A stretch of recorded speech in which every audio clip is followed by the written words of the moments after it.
Nicolao. Ayun, nandyan na si Master Uragon from California. Ayan, Pink Butterfly, mag-endorse dahak ng dahak, nakakadismay. Si Dahik. Naku po. Kay attendance check mga kanils. Oy, shout out. Kay Thomas Carnine, kung si Kulao nga magiging endorser ng kape kahit yung pinakamahal na kape na Kopi Luak, magiging Kopi Dahak. Yak!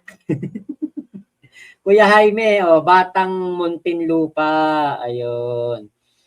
Ito, puntahan natin to, si Tol JC De La Cruz, kasi puntahan muna natin. Mamaya ulit yung kay Boss MG. JC De La Cruz. Ayun.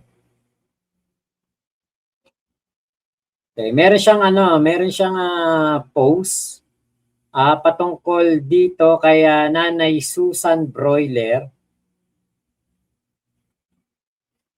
Taga Malolos to eh. Kababayan ko to eh sa Malolos. Okay, eto papakita ko sa inyo para ayan. Ng isa sa mga nabudol ni Norma. Ayan. Ano po? Sabay ganun. Ano message mo kay Norman? Hello, FLM! Ha? Ipagpatuloy mo lang yan. Sumalangit nawa ang iyong kaluluwa. Hanggang ngayon, marami pa rin palang nabubudol. Saan ka naman nakakita? Trilyonaryo, pero yung mga anak nag-aaral sa public school. Hindi katulad ni Manny Pacquiao. Lahat international school. Pero may utang si Manny Pacquiao. Pero bayad na ngayon. Biglang nakabayad. Norman, tapos ka na. Biglang nakabayad. Kay Norman Mangusin samantalang pinipilit niya noon nakakulong. Malaki utang. Yung kayo kausap nun, di ba? Oo, pero bakit hindi niya masingil? Pababayaan mo ba yung ganong utang na ganong kalaki na hindi mo masingil? Ganong nangihingi ka lang sa mga OFW? Op! Kalma ka muna dyan. Tsaka na ulit. Babay muna. Bye-bye. Yun, nandito tayo sa... Ayan. Etong si Nanay Susan Broiler, alam nyo ba, naging homeless to sa Amerika. Hindi ko lang alam kung saan siya sa Amerika, pero yun yung kwento niya, naging homeless siya sa Amerika dahil sa ginawa sa kanya ni Culaong. Ang alam ko, natanggal to sa trabaho si Nanay Susan Broiler dahil sa pinaggagawa nitong grupo ni Culaong. Ginipit siya. Kaya abangan natin yung interview niya. Siguro interviewin niya ni Tol JC. Kaya pinutol niya muna dito para ma-interview ng isang matinding interview ni Tol JC. O malay natin. Baka kay Makagago. 'Di ba? Baka ma-interview to kay Makagago, si Nanay Susan Broiler. Matindi yan, iiyak talaga yan. Solid na solid yan. Kaya Culaong, grabe ang kasolid niyan. Teka. Ito siya, papakita ko siya sa inyo Okay. 14 vloggers. Patumba. Yun yata yun.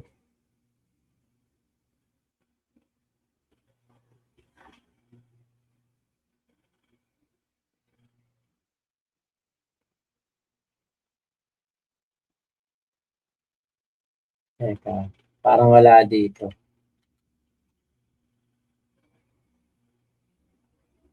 Papakita ko sa inyo si Nanay Susan Broiler. Siya yung maharot noon doon sa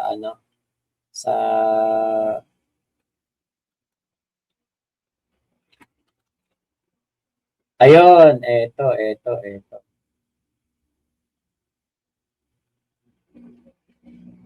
Ayan Nakikita nyo na nagwawala yung tao sa pag-support kay Frank. Ayan si Nanay Susan Broiler. Etong nasa taas, sa pinakataas, katabi siya ni Ate Victoria. Kasi gusto nyong makuha yung atensyon nila. Huwag kayong magpakayong poker ito, mga hinayo pa kayo, baka magbayad pa ako rito, patay ko na lang kayo eh.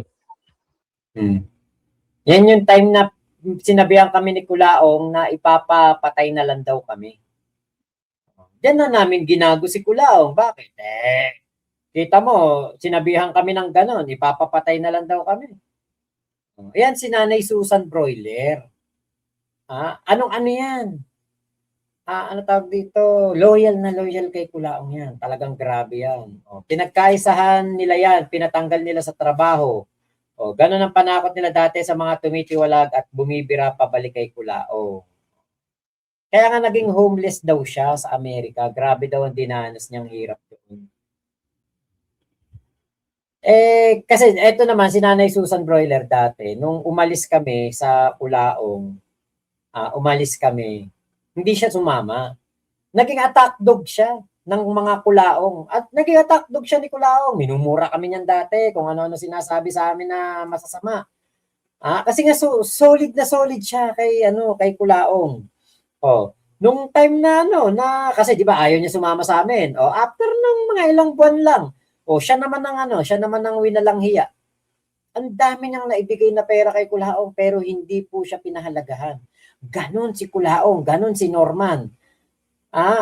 Kaya nga sana ma-interview siya ni MG kasi ang kwento nito talagang nanay. Ito ang isa sa mga, hindi siya kasama sa 5 Mommies, pero isa siya sa mga nanay na talagang nasa Amerika na tinarantado talaga ni Kulaong at winalanghiya talaga. Yung buhay talaga sinira. Ginawang homeless. Imagine niyo yun. Ginawa siyang homeless. Dahil lamang sa umalis siya at kinalaban niya na rin si Kulaong. Nung dati, tagamura siya sa amin. Minumura kami, inaaway kami. Pero after nun, siya naman ang naging kapalit.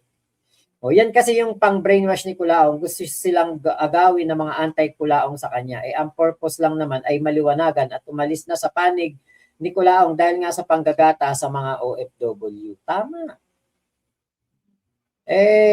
Kaya lang, si Nanay Nanay Susan Broiler, talagang na-brainwash. Grabe ang pagkaka-brainwash sa kanya ni Norman. Kaya kawawa talaga inabot niyan. Matindi talaga ang ang nangyari sa kanya. Imaginein mo 'yun, ang ganda ng buhay mo sa Amerika. Tapos hanggang humantong ka na homeless dahil lang sa umalis ka sa kanila. Yan ang isang napakagandang istorya na malalaman natin kay MG kung matuloy, kung talagang siya ay mai-interview. Kasi clueless ako kung bakit siya umuwi Hindi ko alam. Ngayon ko nga lang din nakita, pinasa lang ni Tol JC sa GC namin. Nakita ko dito kaya nakita ko na ko. So, natin yan. Tignan natin kung ma-interview siya ni Makagago, 'di ba? Kasi kasama na ni JC Sana. Okay, so yan. Okay, watching from Antarctica Expedition Ship, DJ Brian Cardenas. Totoo ba yan? Golden Takore, siguro hindi natin kayang ma-brainwash si Kulaong kasi wala namang brain. Pwede nga, yung mga scholar ni Abnorman, todo pa akong makabe. It's a tie. It's a tie. Diba? Kaya Ate Michelle, ikaw ba nag-post ng video na estudyante nanghingi ng tulong kay Kulaong tapos inutusan pumunta sa bahay ng mayor tapos hinihingi Gcash ng bata at sendan daw niya pamasahe. Puro ngak-ngak na magbigay 100K. Dito. Si Kuya The Kings yun, pero pinlay ko na dati dito yun. Pinlay ko dito yun, yung taga Marawi. Gloria Tagudar. Yung copy ko na ina-endorse ni Kulaong, exclusive lang sa mga punerarya at lamayan. Di ba Mac, may kapeng galing sa pupo ng pusa? Musang yun, musang. Pero hindi siya talaga pusa Parang siya, wild animal siya sa mga kabundukan lang. Tapos yun yung buto pag lumabas, yun yung ginagawang kape.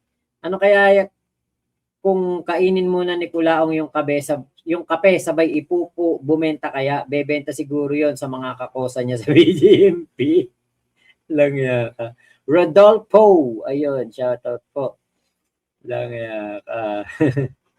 Hirap nun yung homeless ka sa ibang bansa pa, Kulaong. Yun yun.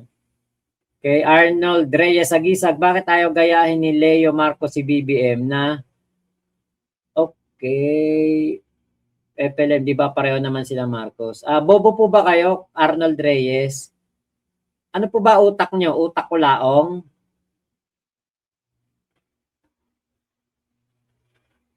Okay, naku, nawala yung ano. Okay, hindi pala ano kita dito. Okay, Lakay in Hawaii. Watching from Maui, Hawaii. Good morning. Patricia Dacanay, Alamid Coffee. Ayun, Alamid Coffee daw po. Wala dito yung comment nitong si si Arnold Reyes. Arnold Reyes, bobo ka ba? Buong pamilya mo bobo? Ha? Tuk mo lang comment.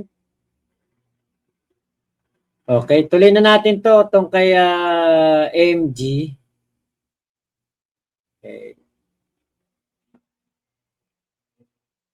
J. Danjo, Boss Mac, yan ba yung nakasagutan ni Sir Bungo noon? Shoutout watching from Canada. Sino po yung nakasagutan? Hindi ko po alam po sino po yung nakasagutan ni Bungo. Okay, Conchita Moto, good AM po sa lahat from Tokyo, Japan. God bless everyone. Ilema Cruz, in Perez, yung bahay na kinainan niya, mukhang okay naman ang buhay. Baka doon siya uutang, allegedly. Pwede nga. Mick Medey, ayan, shoutout po. Ng balita sa inyo, mga supporter. Tiyak dito, yung uhuging vlogger, ay inako po, matutuspok sa inggit. Oo. Oo, matutuspok. Malupit yung uhuging vlogger na yun. Pinagkalat, October daw November daw ako'y makakukulong. December daw ako'y magpipiesta sa kulungan at magpapasko sa kulungan at magbabagong taon. Enero na, anong petsa na? Wala pa rin. Uy, mukhang yung inaasahan nilang warrant, mukhang hindi yata lalabas ha. Yes, mga kudo, set na po yan. Okay. Sige, sigurado ka ha? Baka mamaya, tulad yan itong sinabi mo na ito. Panginoon ako doon. Oo. Baka lang naman, no? Hindi tayo sure. Abangan na. Ayun. Thank you, Lakay in Hawaii. Salamat po sa inyong pakulay. Joe J. Danjo. Opo. Si ano yun? Si Nanay Susan Broiler yun. Panay siya banggit ng uhugin. Siya tong dahak na. Tapos minsan, nag-ala nga ni Iduran. Nilunok na lang ng kumag na yan. Boss Mac, pasampal sa ilong si Kulaong. Thank you Mayaan mo, pag nagkita kami, sasampigain ko. Kakamayan ko muna bago ko sasampalin. Na lang natin. Ayoko na masyadong dagdagan, mga kahombre ko. Ha? Pero makagago, paiiyakin ko lahat ng mga taong idinamin mo. Doon sila magtapang-tapangan. Hintay mo. Ako makagago, promise, darating sa iyo yung subpina nyo. Oo. 2 probinsya yun, darating yung subpina. Ay, parehas ako doon nakatira. Andun ang nanay ko. Oo. Andun ang nanay ko sa Cagayan. May bahay ako sa Bintar. Pero may isa pang probinsya na pinagpainan ako. Na, syempre, ginaya kita. Iniba ko address. Para yon pag hindi nyo napuntahan, waran. Okay, galing. Galing, di ba? Diba? Pero dahil pinahirapan nyo ako, which na-survive ko naman, natapos ko naman lahat, syempre, kagante ko. Pahihirapan ko rin kayo sa probinsya. Di ba? Sa probinsya. Doon tayo magpanghap. Di ba? Yeah. In fact, hindi ako makikipag-areglo. O kinasuhan nila ako, hindi ko sila kilala. Tatatarin ko rin sila ng kaso doon sa probinsya namin hanggang sa mag-iyakan sila. Ayun yun. Walang aregluhan to. Oo. Mayayaman pala sila And then so be it. Ngayon, mga kahombre ko, Ayan ay galing sa bunganga niya. So ngayon pa lang, sinasabi ko na sa'yo, Norman Gusgusin, this will be a failure again. 'Di ba? Second time failure mo na to. Third time failure.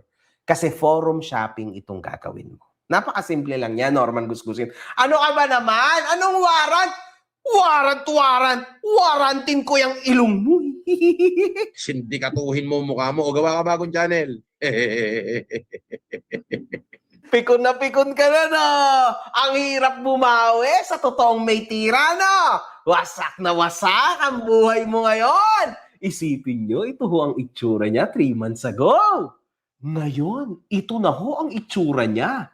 Abay, mukhang na-stress ka nga kay baka gagawa sa man. Ayaw mo lang aminin, ano? Oo. Yan ang sinasabi ko sa'yo, Gusgusin. Hindi mo ko kaya. Probinsya, daguan kita sa ilong eh. Anong probinsya, ha? Pinrobinsya mo na nga ako sa iyong bunganga mismo nang galing na na-dismiss. Probinsya ka dyan, ha? Daguan kita eh. Bugbugin mo yung mukha mo, gunggong. Pasay. Meron ko nakahiringan doon. Oo. Matandang babae rin. Medyo dugyutin. Feeling entitled. Pero wala eh. Matanda, entitled. Ano daw siya? Businesswoman. Feeling entitled. Pero pag nakita mo, dugyutin.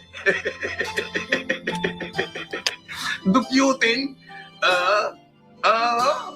As in dugyutin. Wala. Kahit saan ko tingnan yung buong lahi niya, babatokin.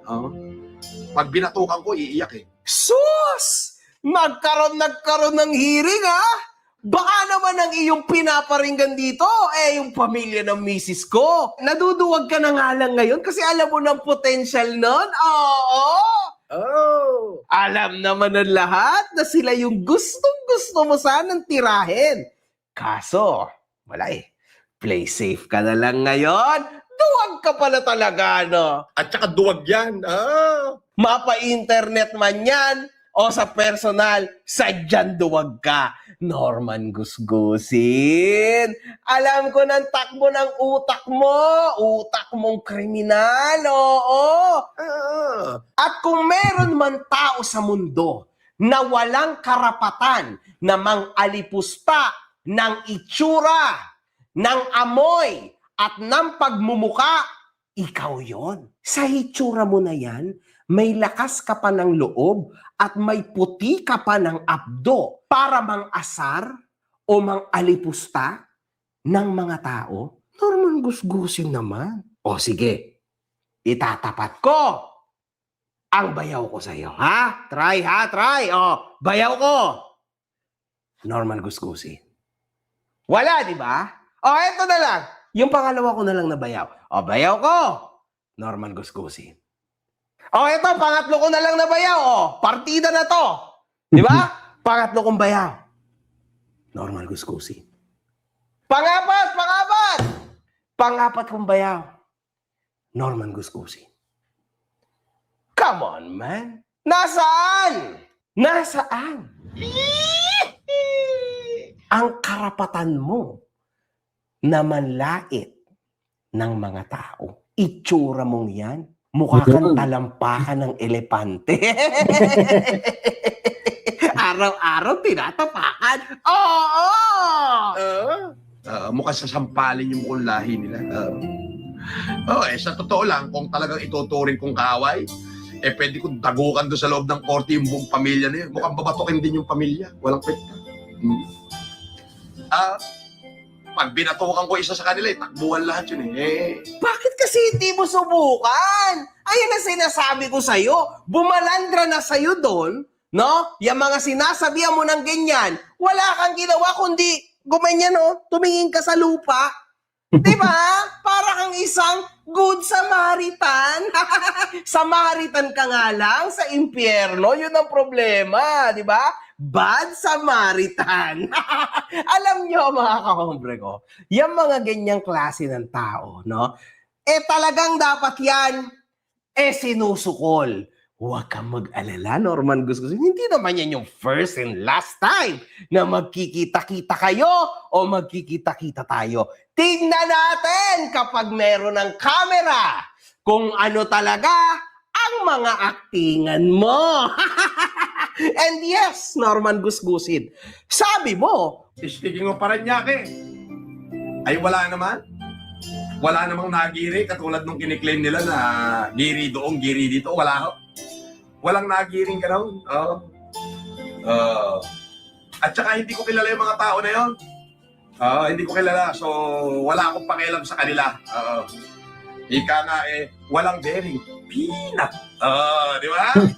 Peanut. Yung mga pinagkakagaso nila. Peanut. Yun. anong wala talaga? Nangyari talaga yon. Gagawin mo pa ba naman kami sinungaling? Di hamak naman na ikaw ang taong sinungaling. Sino ba namang maniniwala sa'yo? Wala nang maniniwala sa'yo, Norman Gusgusin. Tapos na ang mga araw na yun. Kung sinong naniniwala sa'yo, pinagtatawanan na lang ng mga tao. Iniintay na lang yung pagtalikod nila sa'yo at siraan ka ng paulit-ulit. Ganyan ka naman Mga empleyado mo nga, tinatarantado mo lang. Tumawag sa akin, walang 2 minuto. Nagrereklamo ka na raw. Boss, wala na akong pangkain dito. Ikaw naman, napakaano mo naman. Marami naman sa'yo nagbibigay dyan Sabi ko, boss, wala nagbigay sa akin dito kahit 5. Unang-una, hindi ko pwedeng tumanggap. Ikaw ang nagbili niya na walang vlogger na pwedeng tumanggap kahit bigyan kayo. Pinanindigan ko yun. Di ba matalino ka, mayaman ka, trinunalo ka? Asan yung pag-iisip mong di mo ko tauhan? Pero kanino ako nagtatrabaho? Kay Casper ba? Di ba sa'yo naman, Sir FLM? Hindi naman kay Casper, Sir Nagtrabaho po ako kay FLM. Bakit ko kukunin yung sahod ko kay Casper na pinasok ako? Imaginein mo, mandarambong ka ng mga empleyado mo, di ba? What more, yung mga tao kuno, nakasakasama mo lang. Na hindi mo masabing empleyado mo. Yung isa mo nga tao, si Ian, sabi mo, empleyado ni Casper, pero ikaw pinagsisilbihan. Sino niloloko mo? Tapos na yung mga ganyang panahon, boy. Tapos na. Wala nang maniniwala sa'yo.